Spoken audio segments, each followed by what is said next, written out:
Metrópole Entrevista.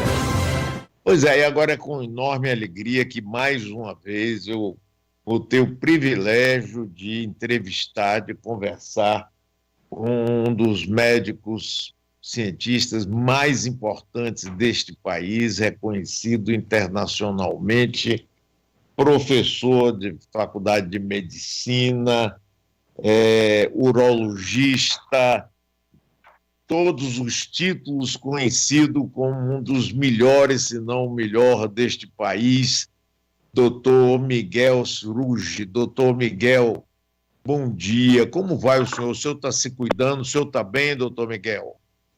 Bom dia, Mário. Bom dia a todos os ouvintes e amigos da Bahia. Eu, felizmente, estou bem. Eu tenho tentado fugir desse vírus, que ele é bravo, ele não está para brincar com a gente.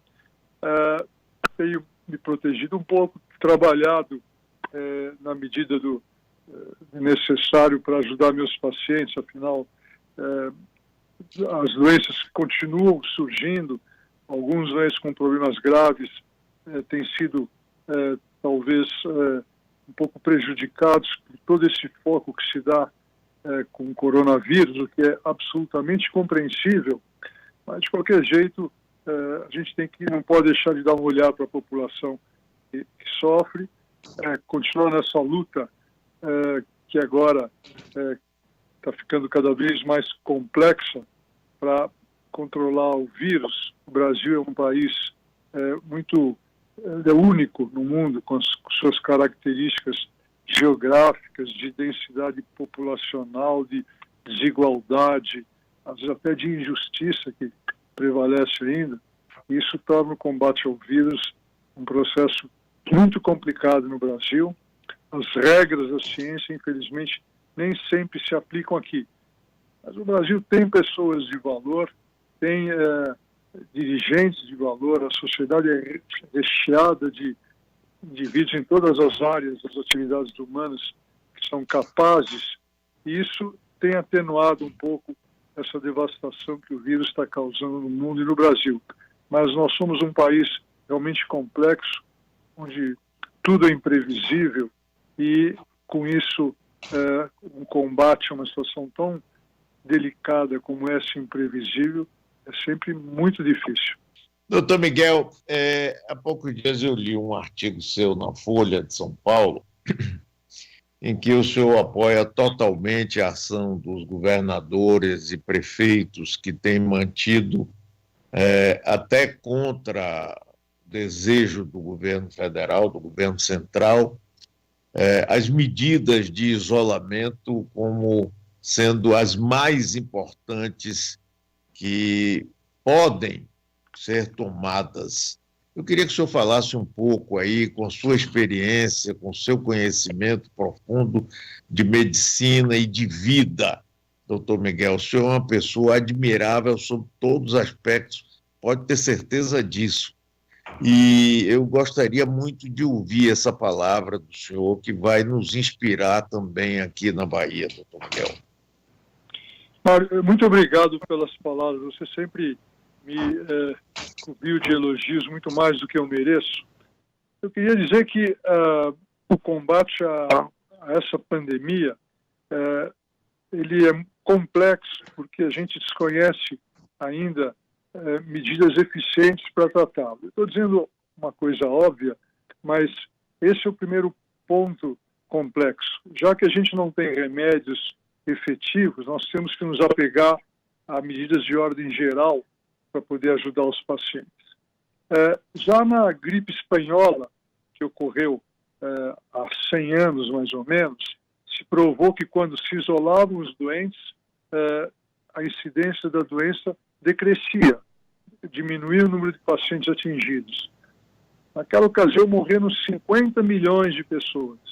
Felizmente o mundo evoluiu, a ciência evoluiu, nós temos um sistema agora de salvaguardas para a família, para a saúde, para as instituições, para as nossas comunidades, que não vão produzir essa devastação, mas ele realmente está produzindo um quadro de grande sofrimento para todo mundo, porque poder de disseminação dele é muito grande, existe um primeiro princípio que, se as pessoas se afastarem num vírus que tem uma grande capacidade de disseminação, menos pacientes são contagiados naquele momento.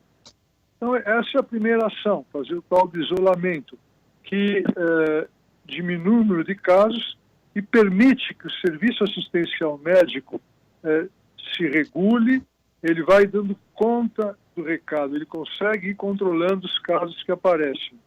Se a doença explodir de um momento para o outro, num número muito grande de pessoas, o sistema de saúde entra em colapso, porque não vão existir hospitais, leitos, médicos, pessoal paramédico, de enfermagem, equipamentos para ajudar essas pessoas. Então, o isolamento é uma medida que se adota para reduzir todo aquele aporte, aquela explosão de casos que, se ocorrer, vai produzir muita morte. O sistema público de saúde no Brasil, ele tem ilhas de excelência, tem pessoas competentes, mas ele sempre foi muito relegado e, com isso, ele não tem, na verdade, uma estrutura capaz de suportar essa explosão.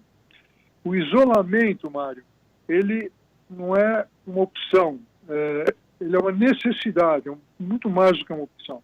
Porque se nós não fizermos isso, muitas pessoas vão morrer. Todos já sabem que o isolamento tem consequências muito sérias e os efeitos colaterais desse remédio não são simples. Os indivíduos param, deixam de trabalhar, surge o desemprego,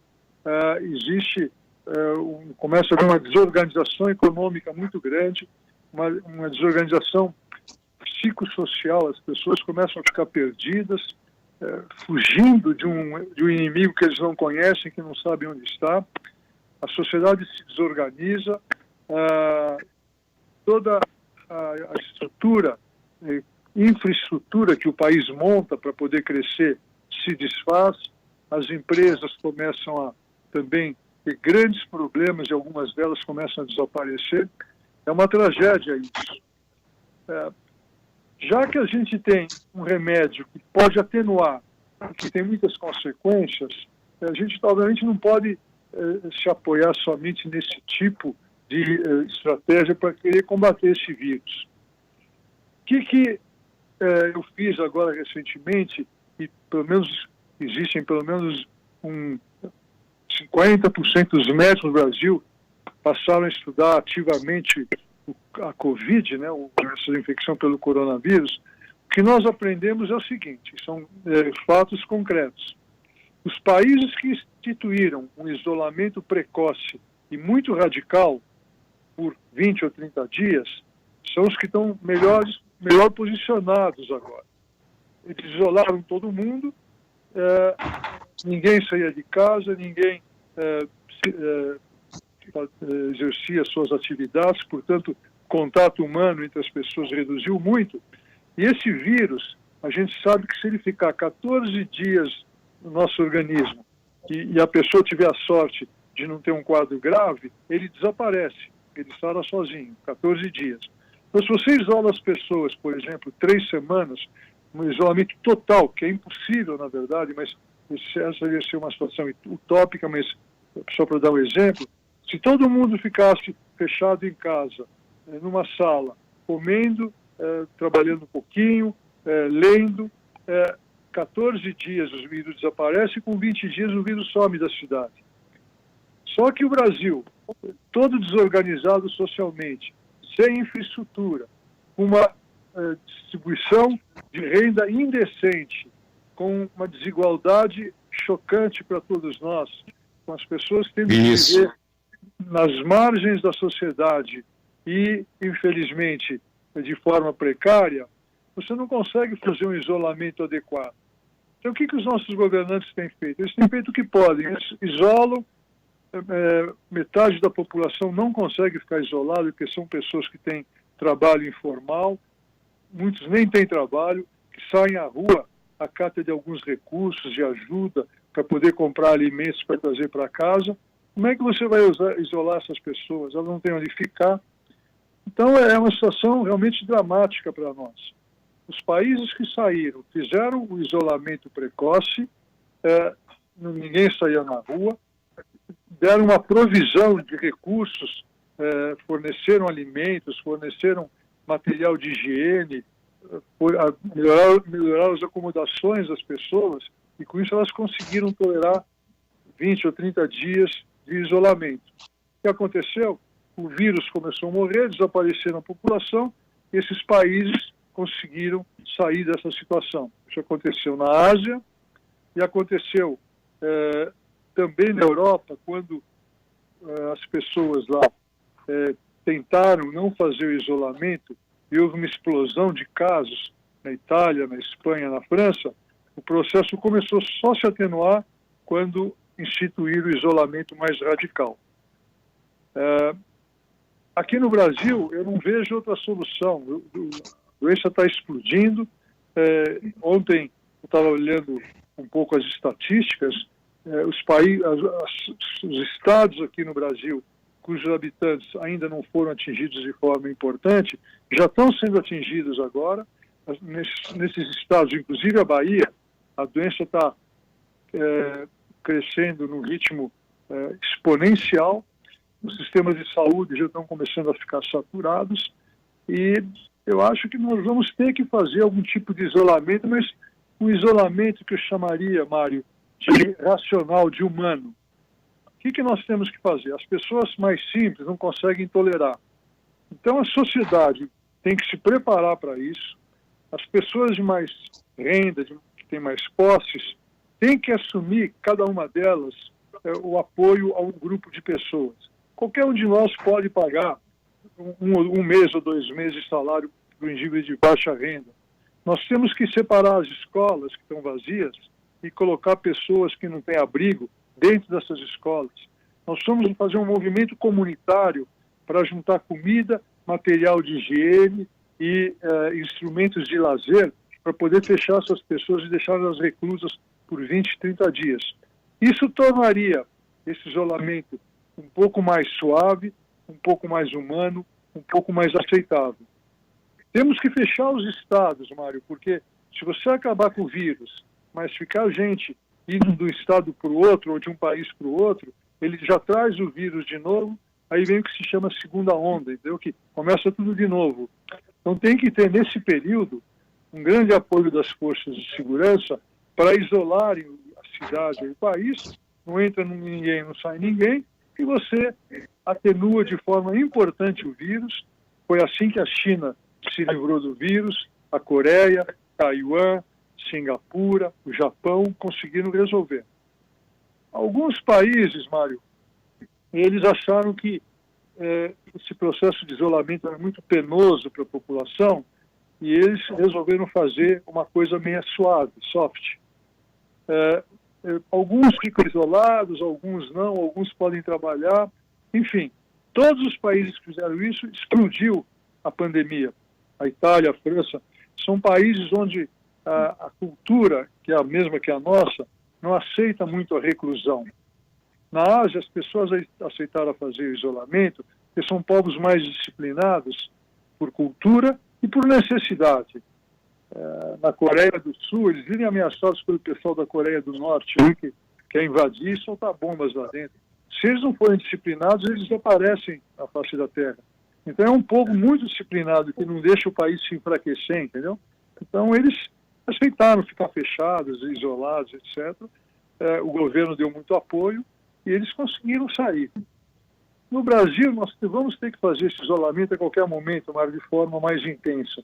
Mas ele não pode ser feito se não houver um grande movimento comunitário em cada cidade e as pessoas realmente de renda mais alta não ajudarem de forma bem robusta as pessoas mais simples.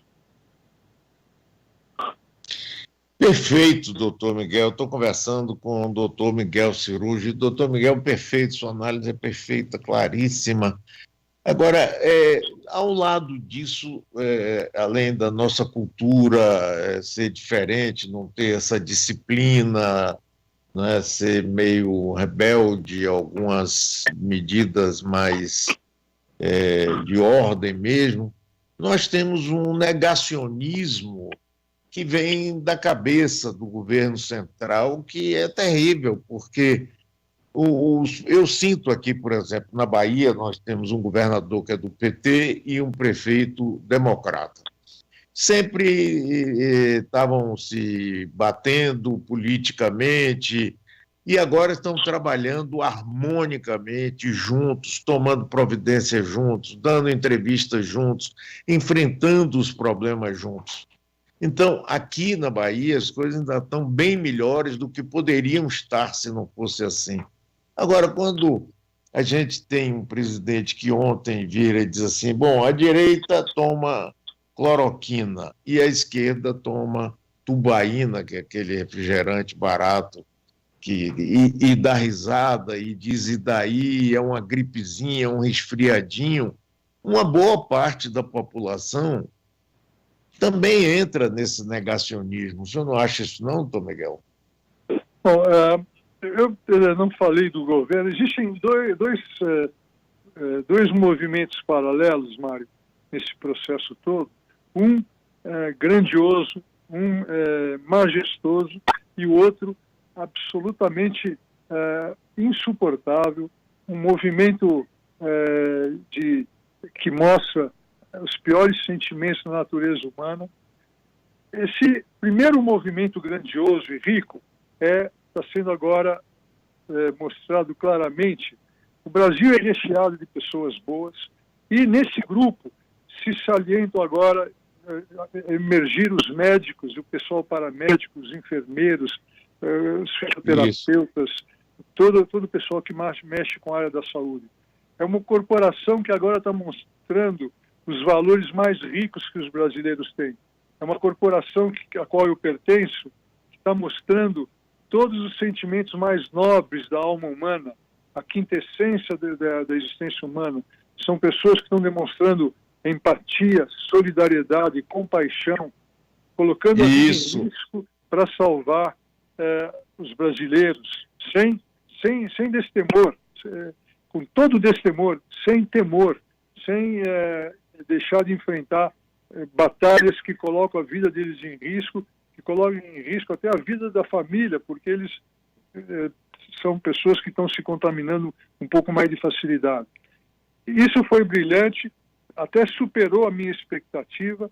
Eu acho que eles honram a classe que eles pertencem, eles estão sendo homenageados agora a cada minuto de forma justa, de forma realmente que demonstra como é importante a gente ter na sociedade pessoas ou grupos com esse tipo de comportamento.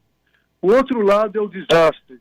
O outro lado são as pessoas que não perceberam que toda a evolução que o mundo teve se fez às custas de avanço da ciência.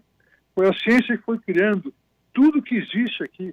Nós seríamos ainda, se não existisse a ciência, os cientistas, os pesquisadores, nós estaríamos ainda colhendo frutas e árvores e vivendo como viviam os nossos antepassados, os seres mais primitivos, entendeu? E eles continuam ainda pegados a essas ideias malucas. A Terra é plana, o mundo não tem... a temperatura está perfeita, não existe... todas essas ideias absolutamente surrealistas que eles aplicam, querendo achar que com isso eles podem produzir um mundo melhor, quando na verdade eles estão destruindo todos os valores que as sociedades, que a nossa sociedade, que as nossas comunidades têm, que não são poucas no Brasil, entendeu? São pessoas, é um grupo pequeno, que está destruindo a infraestrutura do Brasil, porque não criou-se uma confusão tão grande que não tem mais nada que funciona. São pessoas que, através de ideias mais ou menos surrealistas, acham que podem conduzir o mundo. O nosso presidente tem o desplante de achar que ele pode determinar que o remédio tem que funcionar. É uma coisa inacreditável isso. Quer dizer, a cloroquina tem que funcionar. Tem que funcionar. E existe um bando de indivíduos, talvez menos ilustres e menos ilustrados, que ficam querendo insistir nisso.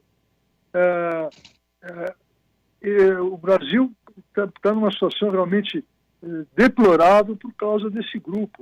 Nós estaríamos melhor se tivéssemos bons governantes, os que nós já tivemos. Não se compara, não precisa buscar ninguém, não precisa comprar ninguém lá fora, não. Nós temos gente boa. Aí na Bahia está o exemplo do governador, do prefeito, Rui Costa, o Antônio Carlos Magalhães, que no momento de aperto pensaram no povo e não nas suas necessidades ou nas suas posições que ocupam, na sua ideologia, né?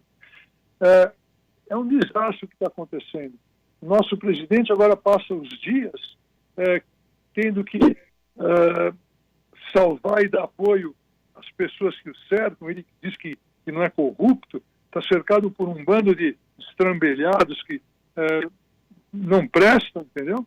E em vez de se preocupar com os brasileiros que estão sofrendo porque, infelizmente, não tiveram chance de se ilustrar, de crescer, de ter emprego, brasileiros que estão desesperados querendo preservar aquela estrutura já é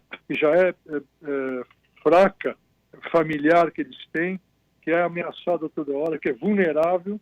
Eles passam o dia lutando contra isso, e esse grupo lá de cima soltando piadas ridículas, ridicularizando os seres humanos, desconhecendo e desprezando o valor da dignidade humana, da vida humana, da existência humana.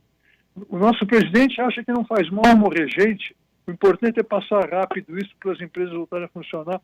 Todos nós queremos que as empresas voltem a funcionar. Mas isso não pode ser feito às custas de se dizimar o Brasil, matar a sua população. Todos nós sabem que eu não vou precisar dizer para você quem são as pessoas que vão morrer.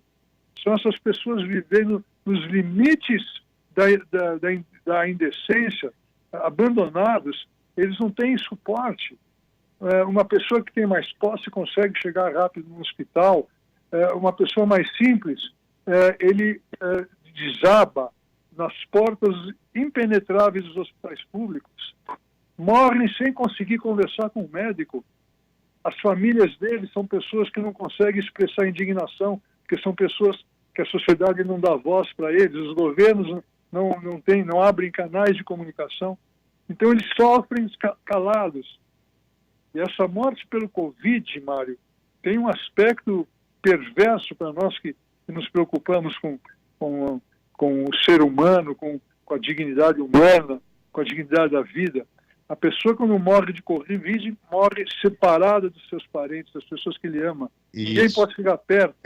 Ele não tem os pais, não tem os irmãos, não tem os filhos, não tem a esposa por perto.